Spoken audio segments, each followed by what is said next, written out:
교섭단체 대표연설에서 민주당 이재명 대표가 윤석열 정부를 국민을 포기한 우포 정권이라고 비판했습니다. 자신을 향한 정치 수사에 대해선 불체포 권리를 포기하겠다고 선언했습니다.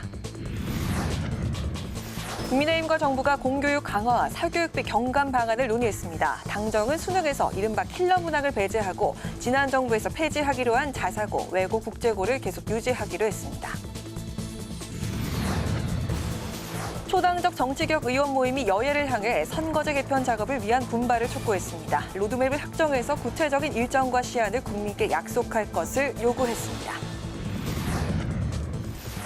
파워 인터뷰, 오늘은 정부가 발표한 사회서비스 고도화 추진 방향을 놓고 민영화 논란이 일고 있는 배경과 좀처럼 진척을 보이지 못하고 있는 선거제 개편 논의가 6월 내 결론을 도출할 수 있을지 남인순 민주당 의원에게 들어보겠습니다.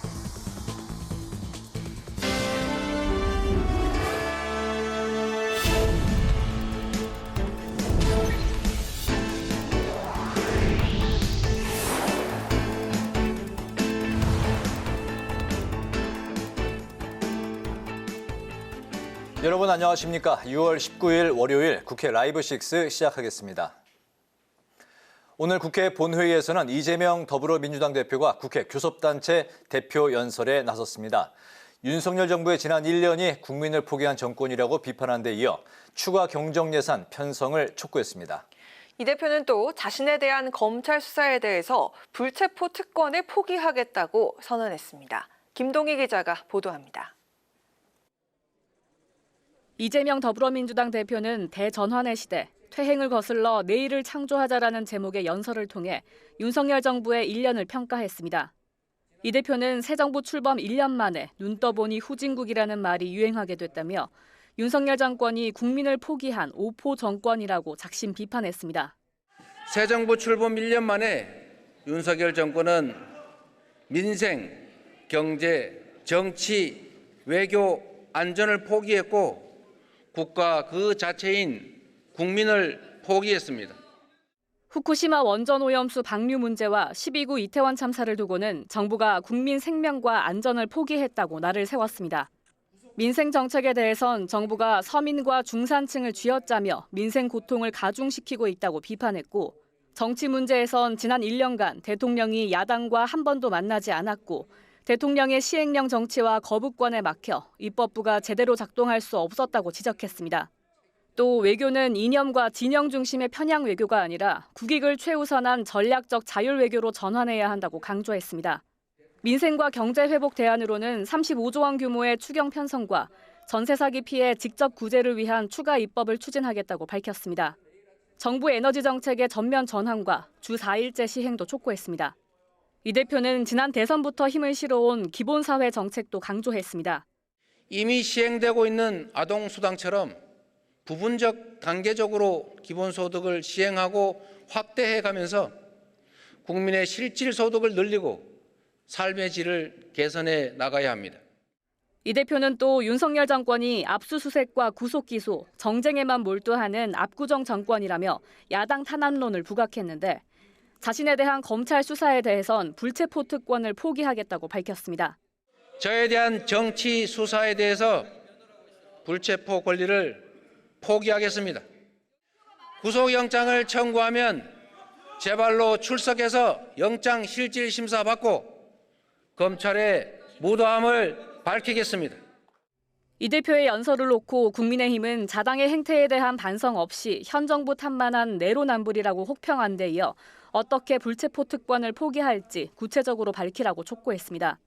정의당은 민주당의 자정과 혁신을 위한 실천에 의구심이 남는 연설이었다고 평했습니다. 국회 방송 김동희입니다. 윤석열 대통령이 공정한 수능을 강조한 가운데 국민의힘과 정부가 당정협의회를 열고 수능에서 변별력을 높이기 위해 출제되는 초고난도 문제, 이른바 킬러 문제를 배제하겠다는 뜻을 밝혔습니다. 한편 김기현 대표는 내일 교섭단체 대표 연설에 나서 국회의원 정수 감축 등 국회 3대 개혁안을 제시할 것으로 보입니다. 보도에 남수지 기자입니다. 정부와 국민의힘이 대학 수학 능력 시험에서 이른바 킬러 문제를 배제하겠다고 발표했습니다. 킬러 문제는 공교육 과정에서 다루지 않는 내용을 수능의 변별력을 높이기 위해 출제되어 문항인데 당정은 이를 사교육 근본 원인으로 꼽았습니다. 다만 당정은 공교육 안에서도 적정한 변별력은 필요하다며 출제 기법을 고도화해 적정 난이도를 확보하겠다고 밝혔습니다. 그러면서 논란이 된 윤석열 대통령의 공교육 교과 과정에서 다루지 않는 분야의 문제는 수능 출제에서 배제해야 한다는 발언은 공교육 교육력 제고로 사교육비를 절감하자는 취지였다고 강조했습니다. 대통령의 발언은 물수능의 난이도 문제가 아니라 공교육 교육력 제고를 통해서 공교육 정상화와 사교육비 절감을 함께 해결해보자는 취지이고 입시에서 교과서는 사교육보다 강해야 한다는 공정수능을 말씀하신 것입니다. 지난 정부에서 폐지하기로 했던 자사고, 외국어고, 국제고도 계속 유지하기로 했습니다. 당정은 학생들의 소질과 적성에 맞는 맞춤 교육을 실시하고 지역의 자율적 교육 혁신을 통해 교육 역량을 강화시키겠다는 방침입니다. 한편 김 대표는 내일 본회의에서 당대표 취임 이후 첫 교섭단체 대표 연설에 나섭니다. 김 대표는 국회의원 정수 30명 감축, 국회의원 불체포 특권 폐지, 무노동 무임금 원칙 적용 등 이른바 3대 국회 개혁안을 제안할 방침입니다. 특히 의원 정수 30명 감축은 김 대표가 의지를 갖고 추진하는 의제로 추후 당론으로 채택될 가능성도 제기되고 있습니다. 또 김 대표는 윤석열 정부의 1년을 비정상화의 정상화로 규정하고 그동안의 성과를 강조할 것으로 보입니다. 국민의힘은 내일 오후 강원특별자치도에서 예산정책협의회를 열고 주요 현안을 챙기는 등 민심 잡기에도 나섭니다. 국회방송 남수지입니다.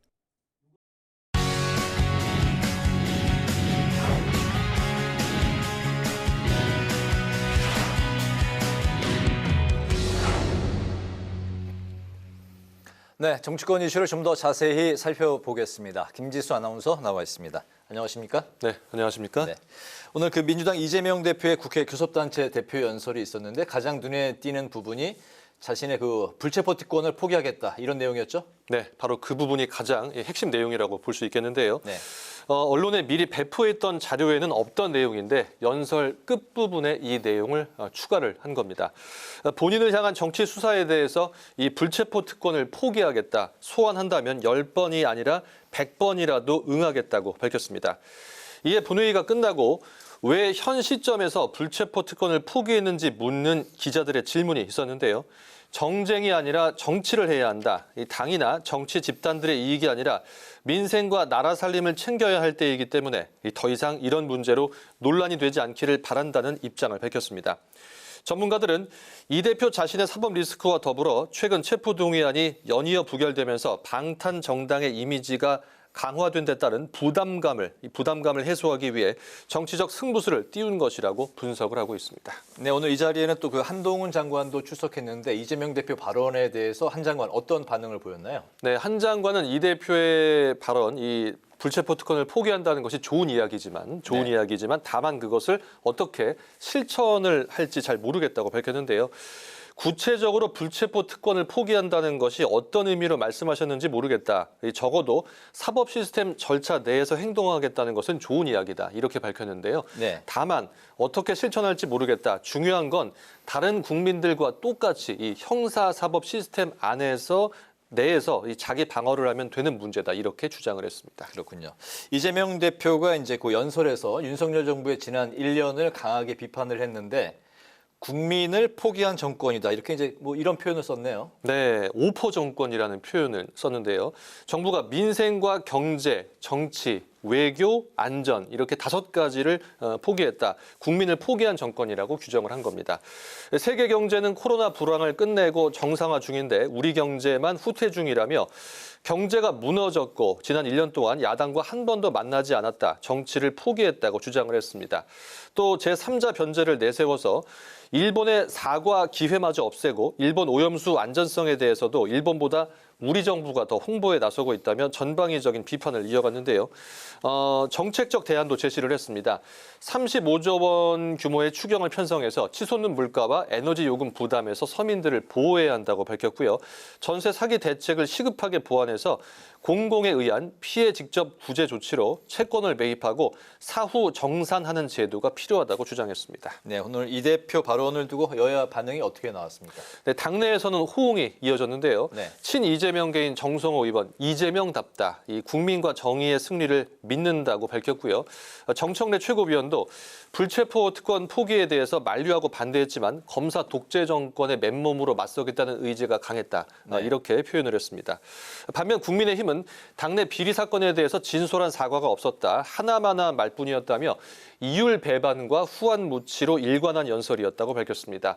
또 정의당은 오늘 약속을 계기로 국회의원의 특권이 하나둘 사라지고 이 국회가 방탄 의혹으로부터 해방되길 기대한다는 목소리를 냈습니다. 네, 민주당 소식을 하나 더 이제 짚어보면 민주당이 국민의힘 가상자산 입법 로비 진상규명 TF를 구성을 했네요. 그렇습니다. 가상자산 입법 로비 TF를 구성하고 국민의힘 김기현 대표 아들의 의혹에 대해서 조사에 착수를 했습니다. 단장에 진성준 의원을 임명했고요. 가상자산 소관 상임위인 국회 정무위를 포함해서 유관 상임위 의원들과 전문가를 참여시킬 계획이라고 밝혔는데요.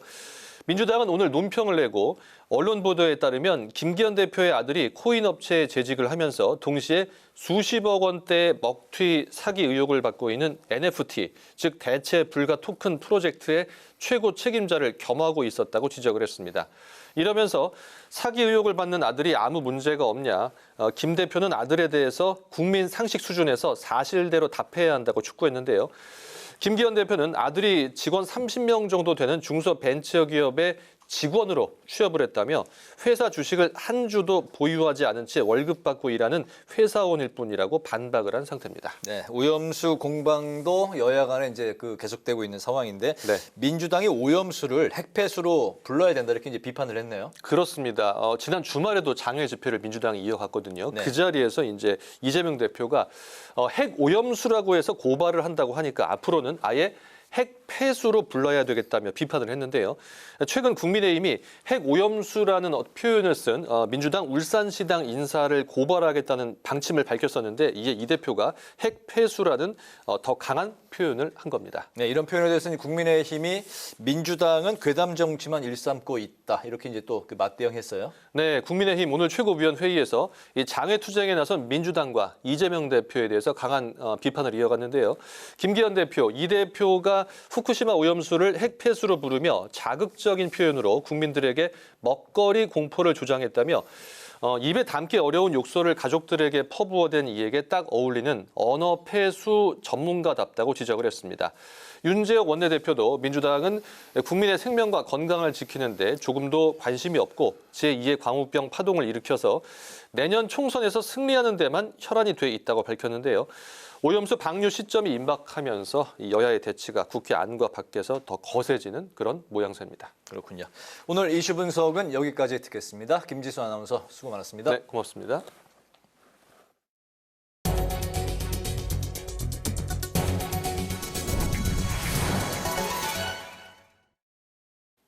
초당적 정치개혁 의원 모임은 국민의힘과 더불어민주당이 국회의원 선거제도 개혁 합의안을 조속히 마련할 것을 촉구했습니다. 초당적 의원 모임은 양당이 구체적인 협상 일정과 시한을 약속할 것을 요구했습니다. 보도에 임채원 기자입니다. 여야 의원 143명이 참여하는 초당적 정치개혁 의원 모임은 기자회견을 열고 여야가 조속히 선거제도 개편 협상에 나설 것을 요구했습니다.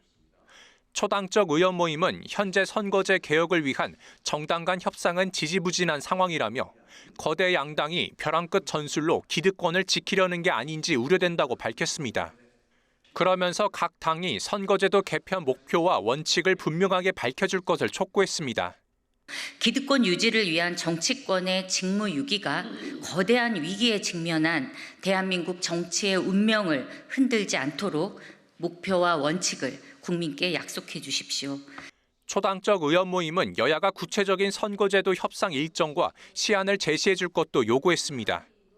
지난 4월 10일까지 국회가 내년 4월 국회의원 총선 선거구 획정을 마쳤어야 했는데 아직까지 여야는 개편 로드맵조차 제시하지 못하고 있다는 지적입니다. 2024년 국회의원 총선거가 혼란 없이 이루어져 유권자의 표심이 정확하게 국회에 반영될 수 있도록 선거제도 개편 로드맵을 확정해 주십시오.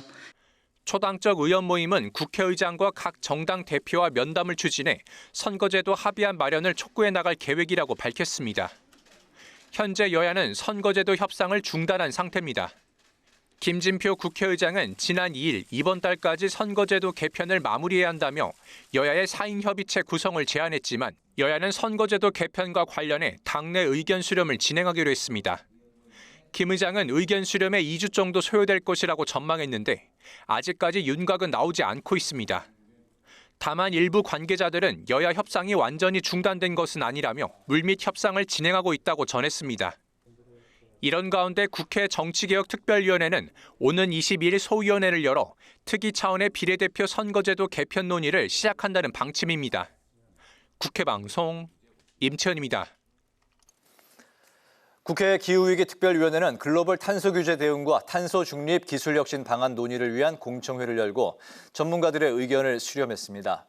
전문가들은 미국의 인플레이션 감축법과 EU의 탄소 국경 조정 제도 등 많은 국가들이 탄소 배출 감소를 위한 규제와 지원에 나서고 있다며 우리나라도 이에 대한 대응이 필요하다고 밝혔습니다. 또 탄소 중립에 투자하는 대기업과 중견기업에 대한 과감한 세액 공제 등 세제 지원과 기후테크 스타트업 육성을 위한 금융 지원 확대 등을 제안했습니다. 불법 정치자금 수수 의혹을 받고 있는 국민의힘 황보승희 의원이 국민의힘을 탈당하고 내년 총선 불출마를 선언했습니다. 황보 의원은 개인 SNS에 선당 후사 정신으로 국민의힘을 탈당하고 22대 총선에 불출마하겠다고 밝혔습니다. 의원직 사퇴에 대해서는 지역 주민들께 마지막 책임을 다할 수 있도록 국민들께서 넓은 해량으로 보듬어달라며 선을 그었습니다. 당 쇄신을 이끌 혁신기구 수장에 김은경 한국외대 법학전문대학원 교수를 임명한 더불어민주당이 이번 주 안에 기구 인선을 마무리할 전망입니다. 혁신기구는 모두 10명 내외 인원으로 구성되고 현역 의원은 최소화될 것으로 전해졌습니다. 민주당은 이번 혁신기구를 통해 투명성과 민주성 강화 등 정치 혁신 방안과 전당대회 돈봉투 의혹 등에 대한 수습 방안을 우선 논의할 것으로 보입니다. 신당 창당을 선언한 무소속 양양자 의원이 당 이름을 한국의 희망으로 정했습니다. 양 의원은 한 라디오 방송에 출연해서 현역 의원 5명 이상이 관심을 보였고 다른 분들이 응원을 주고 있다고 밝혔습니다. 신당 창당을 예고한 금태섭 전 의원과의 연대 가능성에 대해선 가치와 철학, 꿈이 확실한지가 가장 중요한 요인이라고 설명했습니다.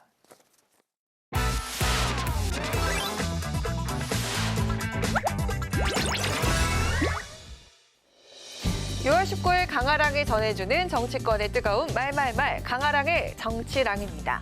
오늘 첫 번째 주제는 공정 수능입니다. 윤 대통령이 대학 수학 능력 시험과 관련해서 이런 발언을 했죠. 공교육 교과 과정에서 문제를 출제하라라는 지침을 내리면서 일선 교육 현장뿐 아니라 정치권에서도 갑론을박이 벌어지고 있습니다. 이 수능 관련 발언에 대해서 애들만 불쌍하다, 모르면 가만히 있어라. 변별력 갖추라는 얘기 갖추기 위해서 킬러문항을 만든 건데 그거 만들지 말고 그게 어떻게 교과 과정만 해라. 대통령의 의지는 확고해요. 그러니까 공정 입시, 공정 수능 이걸 하고자 하는 건데 이게 사교육을 없애려고 하는 거예요. 말은 다. 더불어민주당은 교육 문외한인 윤 대통령이 수능 출제 방식에 훈수를 한 것은 잘못이라면서 수험생과 학부모를 비롯한 교육계에 혼란에 빠뜨렸다고 비판했습니다.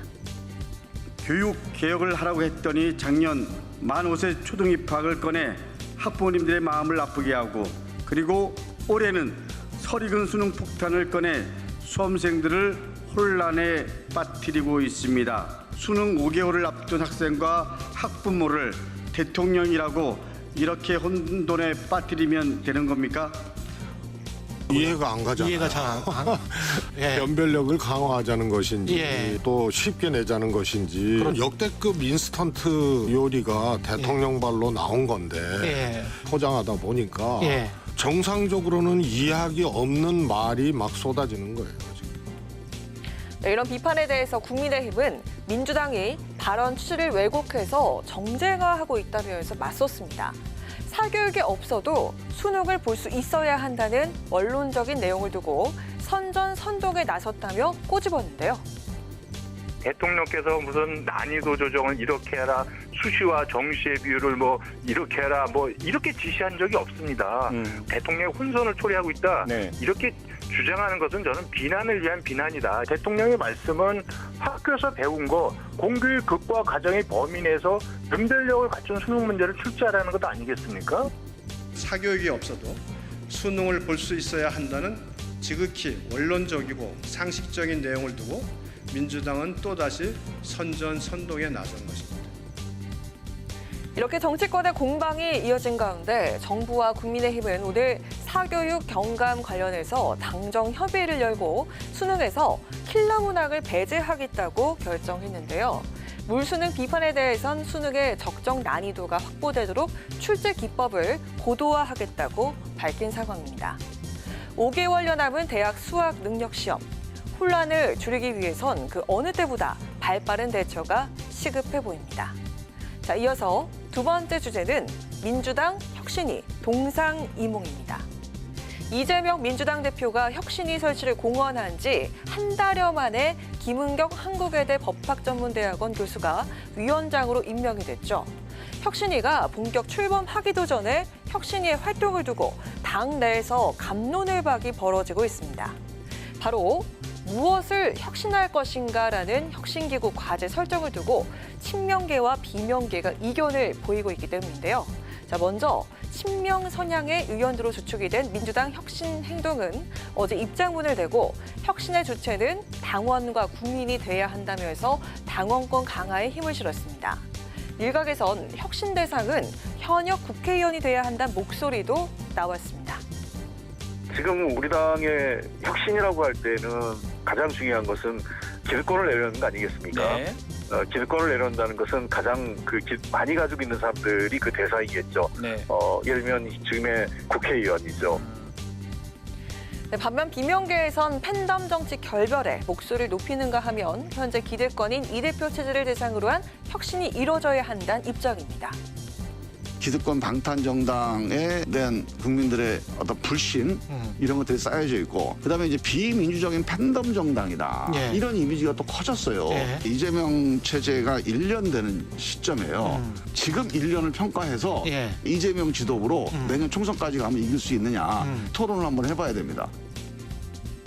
김은경 혁신위원장은 오늘 언론 인터뷰를 통해 팬덤 문제와 의원 기득권 축소 모두 혁신 대상이라고 밝힌 상황입니다. 혁신위는 금주내 기구 구성을 마무리하고 본격적인 혁신에 착수하겠다는 계획입니다. 혁신의 역할을 두고 계파별로 다른 관점을 보이고 있는 민주당. 쇄신의 칼을 빼든 혁신이 제대로 이뤄질지 지켜봐야겠습니다. 지금까지 강아랑의 정치랑이었습니다.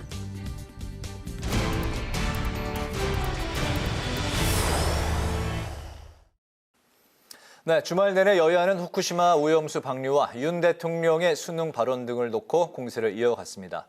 또 국회에서는 오늘과 내일 여야 대표가 연설로 맞붙는데요. 한치 양보 없는 여야 공방, 김가람 국민의힘 최고위원과 연결해서 여당의 입장을 들어보겠습니다. 안녕하십니까?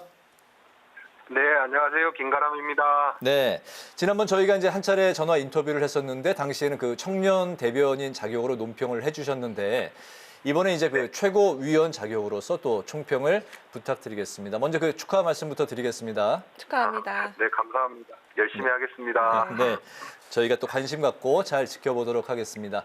오늘 그 이재명 대표의 국회 교섭단체 연설 들으셨을 것 같은데 그 이재명 대표의 연설 그리고 불체포 특권 포기 선언 어떻게 들으셨는지부터 좀 들어볼까요?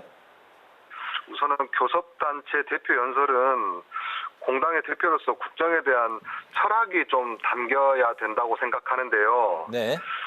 너무 비판으로 가득 차 있는 내용이어서 그 부분이 참 아쉬웠습니다.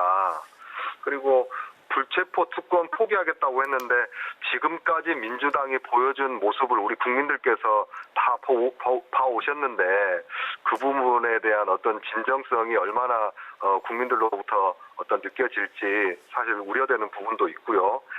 추경 촉구 같은 경우에도 민주당 문재인 정권 때 그렇게 나라빚이 많이 늘어났는데 이거를 강하게 촉구할 만한 그런 자격이 있느냐. 뭐 우리 국민들께서 굉장히 안타까운 부분에 있어서는 우리 또 정부나 각 부처에서 또 열심히 또 자구책을 마련하고 있는 걸로 알고 있기 때문에 사실 저는 오늘 좀 전체적으로 좀 아쉽다는 생각이 많이 들었습니다.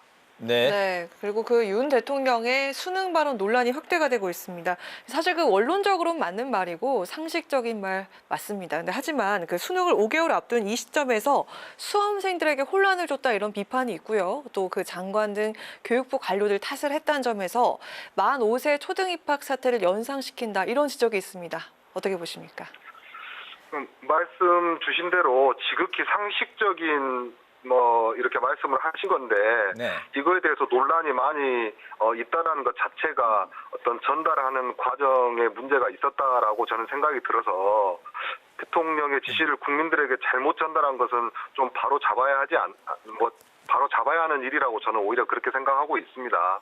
그래서 수능을 쉽게 내느냐 어렵게 내느냐는 본질이 아닌데 그런 쪽으로 많이 호도가 돼서 굉장히 좀 저는 아쉽게 생각하고 있습니다. 그래서 지금까지 어떤 최소한의 상식이 지켜오지 않았던 일을 저는 오히려 바로잡는 일, 오히려 그 부분에 우리 국민들께서 마음을 좀 알아주셨으면 좋겠고 쉽고 어렵든 간에 공교육의 과정에서 배운 방식으로 공정하게 경쟁해야 되는 게 저는 맞다고 생각하고 있습니다. 네. 싱하이밍 파문 속에 이루어진 민주당 의원들의 중국 방문에 대해서 여당은 조공 외유라고 비판했습니다. 그런데 어제 블링컨 미 국무장관이 5년 만에 중국을 이제 방문을 했는데요. 우리가 중국과 갈등을 키우는 사이에 미국은 중국과 대화를 시도하고 있는데 중간에서 우리 기업만 중국 시장을 뺏기고 피해를 보는 게 아니냐 이런 그 주장도 나오고 있습니다. 어떻게 생각하시는지요? 저희가 방미를 해서 얻은 무수히 많은 외교 성과를 얻은 것과는 비교하기 어렵고요. 달리 그저 대화만 하고 온 것이거든요. 그래서 그걸 비교하기는 저는 어렵다고 보고 중국의 기술이 발전하면서 우리가 대중무역이 적자로 전환된 지는 이미 오래되었습니다. 그래서 우리나라는 중국과 미국 서방 사이에서 이렇게 같이 발전해 오지 않았습니까? 그래서 과연 우리나라가 미국과 멀어진다면 어떤 한국을 중국이 존중하겠는가라는 것부터 우리가 생각해 볼 필요가 있고 문재인 정부 시기에 이미 중국은 높은 산봉우리와 같은 나라라고 했지만 우리 가서 중국에서 혼밥 드시고 오지 않았습니까? 그래서 저는 그런 지적들도 사실은 현실성이 좀 떨어지는 지적이라고 생각합니다. 네, 오늘 말씀 여기까지 듣겠습니다. 고맙습니다. 네, 감사합니다. 네, 지금까지 김가람 국민의힘 최고위원과 이야기 나눠봤습니다.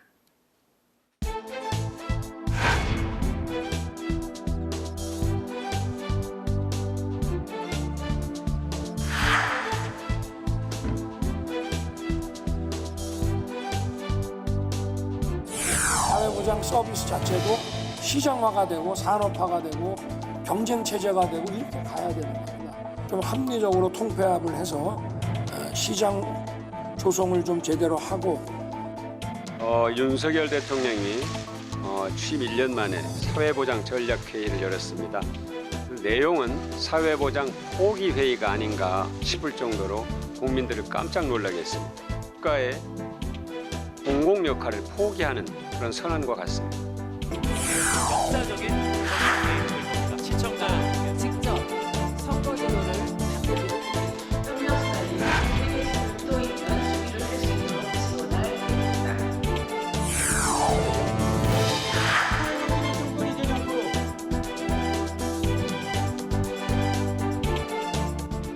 지금 유가족들이 여기 국회 앞에서 농성을 하고 있거든요. 이 대정부 질문 끝나시면 한번 가보시겠습니까?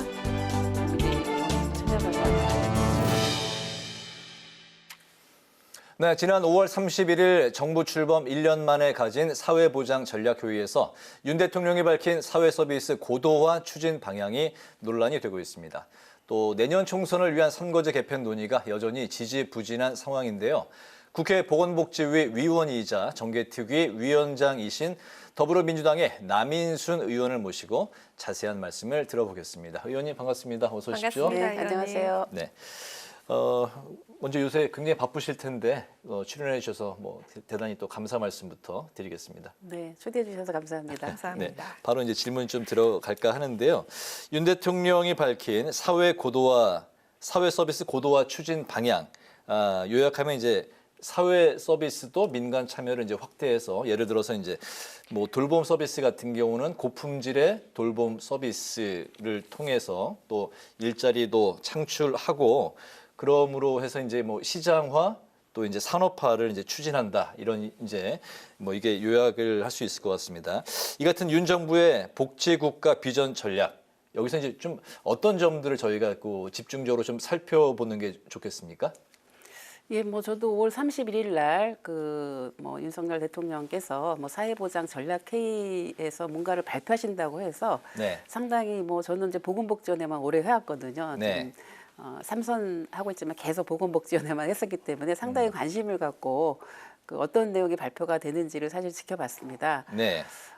그런데 이제 사실 사회보장에 관한 이슈는 굉장히 많이 있는데 사실 요약해서 말씀드리면 금방 우리 네. 말씀하신 대로 이제는 뭐 현금 복지는 재정에 맞춰서 하겠다. 그러니까 재정 맞추면 복지를 하겠다. 이제 그런 얘기와 그리고 어떤 사회 서비스 부분에 있어서는 사실은 국가가 책임져야 되는 영역인데 이거를 뭐 시장화 민영화해서 경쟁 체제를 갖추겠다. 뭐 이렇게 얘기를 했거든요. 네. 근데 사실 그거는 이미 앞전 정부에서도 해서 별로 효과를 보지 못한 그런 정책입니다. 그래서 사실 이게 뭐라 그럴까 지금 이제 굉장히 소득의 양극화 같은 것이 굉장히 심화되고 있기 때문에 이게 재정이 적적인 역할을 해줘야 되는 그런 상황입니다. 그래서 사실 이게 재정이라고 하는 것이 그 소득 재분배 역할을 하고 있거든요. 그래서 지금 뭐 우리나라가 경제에는 굉장히 성장한 10위권의 나라이긴 하지만 이런 어떤 그 재분배, 소득 재분배 기능에서 보면은 사회복지에 대한 투자나 이런 거는 OECD 국가에서 보면은 거의 하위권에 들어가 있습니다.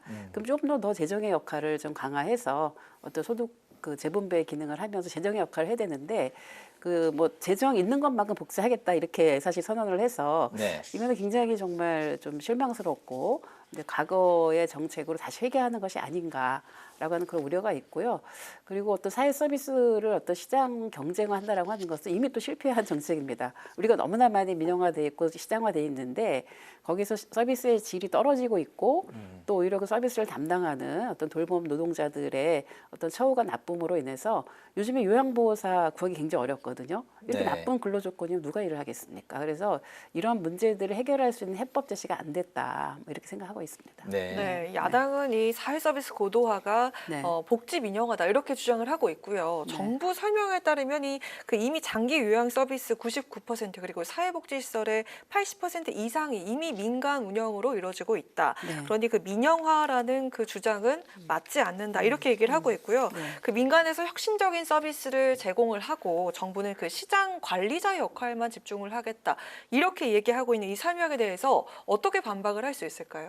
예, 뭐 그동안 사실은 이제 뭐 국가의 역할이 별로 없었죠. 국가는 뭐 일부 재원만을 이제 하고 거기에 대한 관리나 이런 것도 상당히 어떻게 보면 민간에다 맡겨온 부분이 있습니다. 그런데 사실은 이제 그 딱 예를 들어보면 지난 15년 동안 그 노인 장기 요양 서비스가 이제 시행이 되어 왔거든요. 네. 그게 거의 사실 말씀하신 대로 민간이 거의 90% 이상 하고 있는 그런 상황인 건데 그 사이에 이용자들의 어떤 서비스 품질은 상당히 좀 하락했습니다. 그리고 또 이제 민간이 하다 보니까 부정 수급 문제 같은 것도 이제 발생을 하고 있고요. 그리고 돌봄 노동자들에 대한 어떤 처우 이런 것들이 굉장히 이제 이렇게 좀 하락하다 보니까 아까 말씀드린 요양보호사 구하기 어렵다라고 네. 하는 이제 그런 부분이 있습니다. 그래서 어떻게 보면 시장을 통해서 경쟁 체제를 더 이것보다 강화했을 경우에 어떤 결과가 나올 것이라고 하는 것은 이 국가가 적절하게 어떤 그 규제도 해야 되고 또 공공의 어떤 책임도 이제 해야 되는데 이런 것을 방기해버리면은 저는 오히려 굉장히 이제 우려가 되는 부분이고요. 그리고 사실은 시장화한다는 건 시장의 논리라고 하는 거는 뭔가 투자해서 이윤을 남기는 거 아닙니까? 근데 이 사회 서비스 부분에서 만약에 이윤을 남긴다고 한다면 만약에 어떤 서비스 대상자가 굉장히 높은 지대에 살고 있다. 그럼 거기 가겠습니까? 아니면 굉장히 중증 장애인이 있다. 네. 그러면 거기에 돌봄 노동자가 가겠습니까? 근데 그런 어떤 시장 논리로만 하기 어려운 여러 가지 그 서비스 대상자들의 상황들이 있다라는 거죠. 그런 부분들은 공공이 감당을 해줘야 되는 부분이기 때문에 이거를 계속 그 어떤 시장 경쟁을 통해서 한다고 하는 것은 오히려 이런 서비스에서 약자들이 더 소외되어질 수 있는 서비스를 받아야 되는 대상에서 그런 문제가 생긴다고 보여지고요. 그리고 사회 서비스가 과연 돈벌이 대상이 될 수 있을까? 이것도 저는 생각해 봐야 된다고 봅니다. 왜냐하면 장기요양 서비스라고 하는 것도 다 국민들이 낸 어떤 그 장기요양 보험 재정과 본인 부담금을 해서 사실은 그 서비스의 이용 기준이 정해지는 거거든요. 네. 근데 거기에다가 그러면은 그 이용 부담을 더 그러면은 이용자가 더 내서 그러면 서비스를 좋게 한다는 그런 뜻인데 그럼 결국은 그 부담이 국민들한테 늘어나는 거 아닙니까? 이제 그런 여러 가지를 생각해 봤을 때 제가 봤을 땐 국가가 조금 더 공공의 재원을 투여해야 되고 얼마 전에 이제 사회 서비스원도 제가 법을 만들어서 했던 건 뭐냐면 이렇게 여기서 일하시는 분들의 어떤 그 고용 조건이나 처우가 과연 이제 좋았을 때 그 서비스도 좋아진다라고 하는 이제 그런 방법으로 보다 어떤 민간화하고 시장화하는 것보다는 일정하게는 조금 더 지자체가 그 직영을 하거나 사회 서비스원 같은 데가 운영하는 방식으로 가야지만 네. 관리가 될 수 있다. 이런 거는 이걸 전혀 사실은 그 반영하지 않고 오히려 후퇴시키고 있는 그런 것이 아닌가라고 우려를 하고 있습니다. 계속 말씀을 이제 들어보니까 네. 이제 좀 기조가 윤 정부는 어쨌든 재정 건전성 기조에서 네. 이러한 이제 사회복지 서비스를 이제 뭐 그 추진해 나가겠다는데 의원님은 좀 돈을 더 풀어라. 네. 국가가 좀 네. 더 많이 재정을 풀어서 네. 좀 이렇게 그 수요자를 좀 확대해라. 네. 그런 이제 말씀이 골자이신 것 같습니다. 네, 네, 네. 좀 아이돌봄 서비스에 관련해서 이제 좀 말씀을 드려보면은 스마트폰으로 이제 콜택시를 부르듯이 AI를 이제 도입해가지고 주변에서 이제 손쉽게 아이 돌보미를 부르고 이용할 수 있게 하겠다.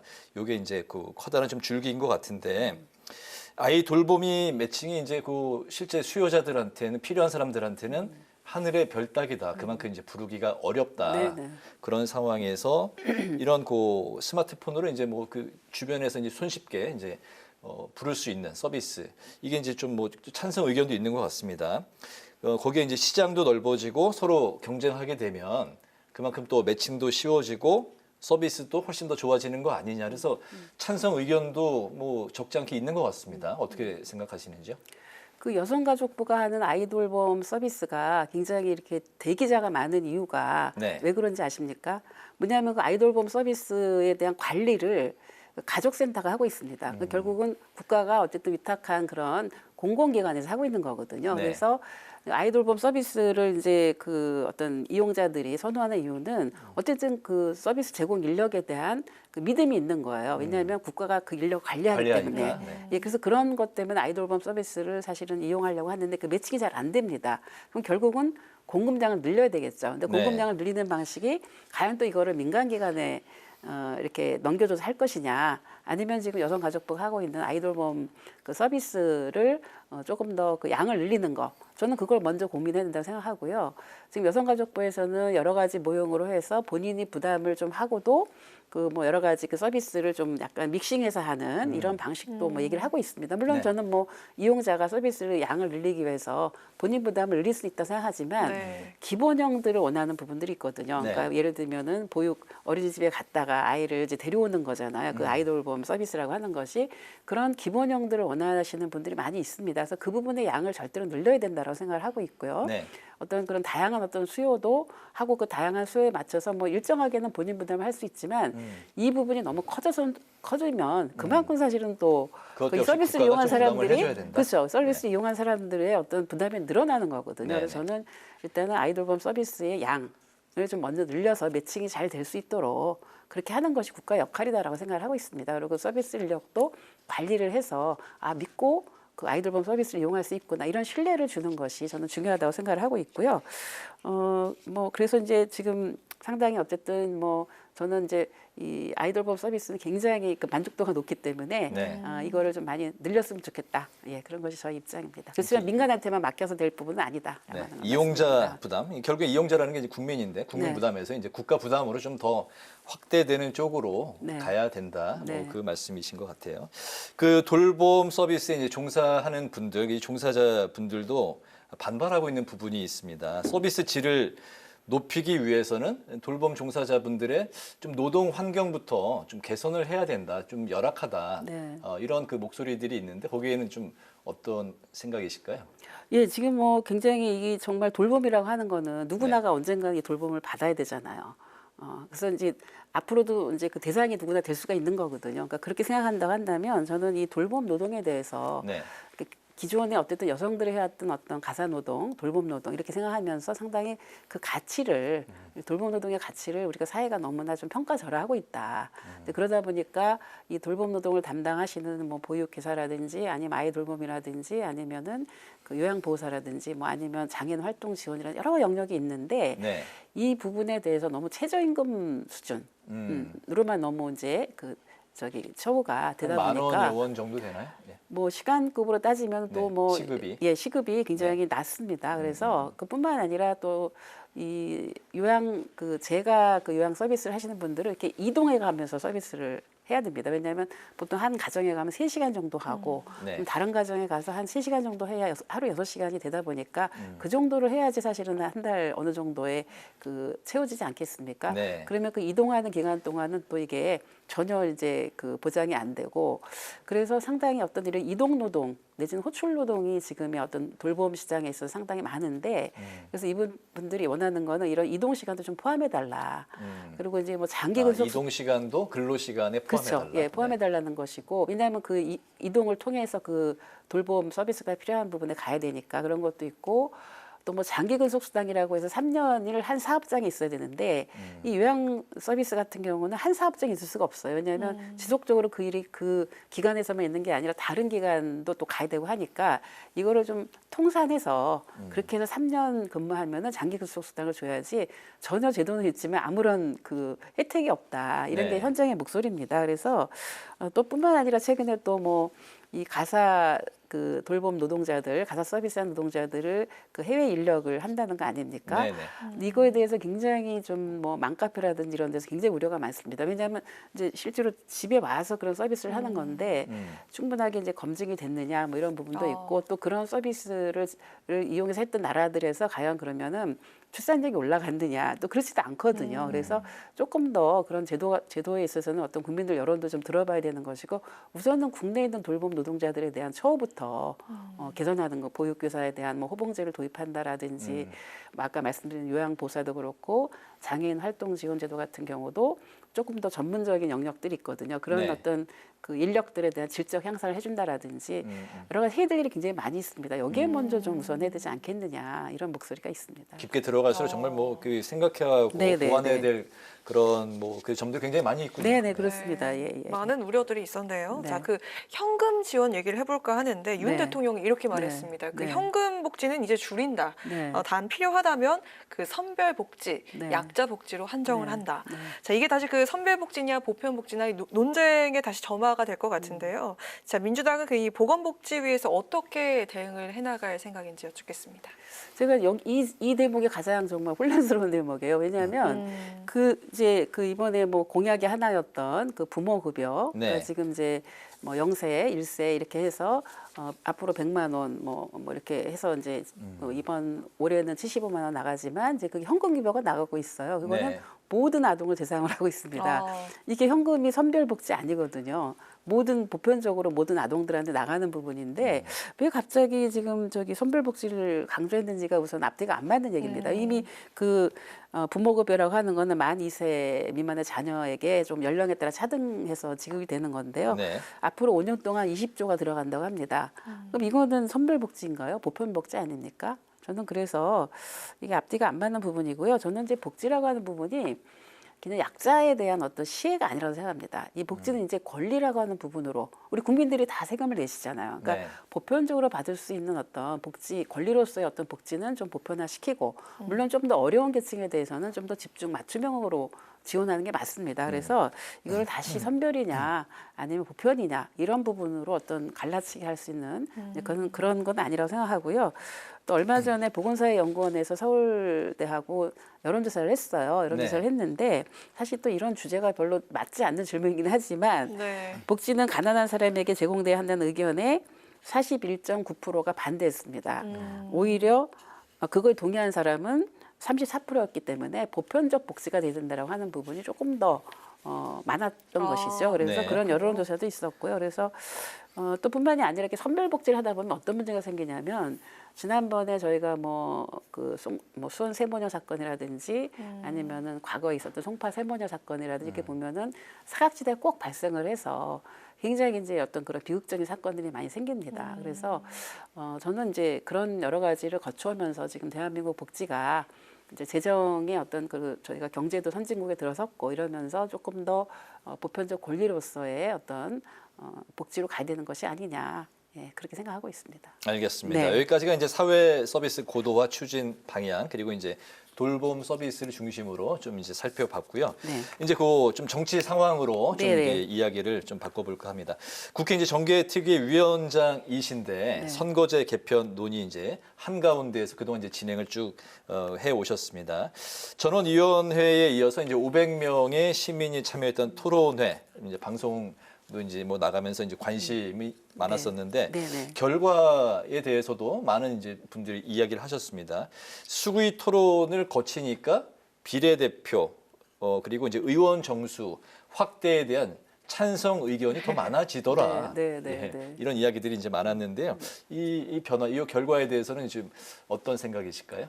예, 제가 이제 정개특위 위원장을 하면서 뭐 여러 가지 여론조사가 있었지만 이 정치개혁 되게 복잡하지 않습니까? 그래서 더구나 또 정치개혁 관련해서는 그냥 정치권에서만 논의해갖고는 본인들이 본인의 룰을 정하는 거거든요. 그래서 이건 사실은 어떻게 보면은 그 일반 국민들의 의견이 중요하다. 근데 일반 국민들의 의견을 듣는 데 있어서 이렇게 그때그때 하는 여론조사보다는 좀 더 충분한 어떤 그 배경이라든지 네. 어떤 정보 이런 것들 제공하면서 하는 수기 토론이 필요하다라고 생각을 했었고요. 그리고 그거는 또 다른 나라에서도 이미 그런 시도들이 있었기 때문에 이제 그 부분을 시도를 하게 된 겁니다. 그래서 수기 공동조사를 하다 보니까 정말 그 1차 때 아무런 정보나 토론이 없는 상태에서 했던 거와 또 마지막 토론을 했을 때와 이렇게 변화가 있는 것이 굉장히 감동적이었습니다. 저는. 예, 네. 그래서 특히 이제 비례대표 지역과 비례대표 비율에 있어서 처음에는 지역과 비례대표 부분에 있어서는 지역구 비례대표를 더 많이 해야 된다. 지역구를 뭐 좀 줄이더라도 그 부분이 27%였는데 나중에 69%로 해서 비례대표 늘려야 된다는 부분으로 됐거든요. 그리고 예를 들면 국회의원 정수에 대해서는 굉장히 부정적인 의론이 많았잖아요. 근데 국회의원 정수도 수기 전에는 13% 정도만 찬성을 했어요. 정수 확대에 대해서. 근데 그것이 33%가 늘었습니다. 네. 근데 그 정수를 축소하자는 의견은 처음에 65%였다가 나중에 37%로 줄었어요.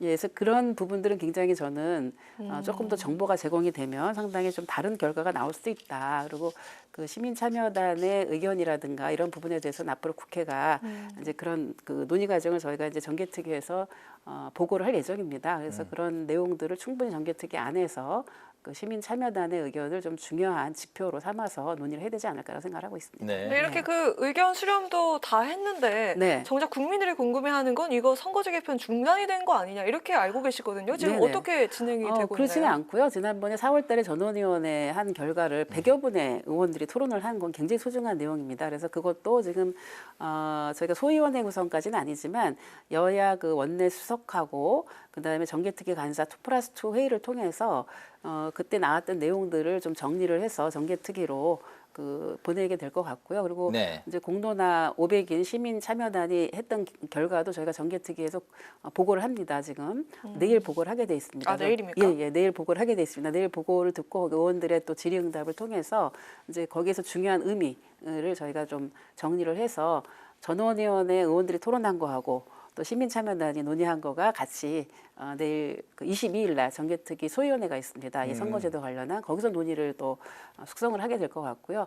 조만간에 또 전문가 여론조사가 나옵니다. 지금 이제 그것도 실시할 계획이기 때문에 네. 이런 의견들이 다 이렇게 종합돼서 논의를 좀 박차를 가할 예정입니다. 22일이면은 이번 주 목요일이 되겠네요. 네, 목요일에 네, 네. 소위가 열려서 네. 그동안에 이제 그 토론 그리고 네. 이제 그 많은 그 논의들이 이날 좀 더 숙성해서 네. 논의가 진전될 것이다라고 네, 이제 네, 네. 말씀을 하시는데 그렇지만 선거구 획정 법정 시한이 이미 2달이 지났고 네, 맞습니다. 김진표 네. 의장께서 이제 데드라인으로 정한 게 사실은 이번 달까지 아닙니까? 네. 과연 이제 선거제 협상이 결론을 언제 낼 수 있을 것인지 네. 결론을 또 도출할 수 있을 것인지에 대해서 국민들이 또 많이 관심도 가지시기 때문에 궁금해하시는 부분입니다. 네.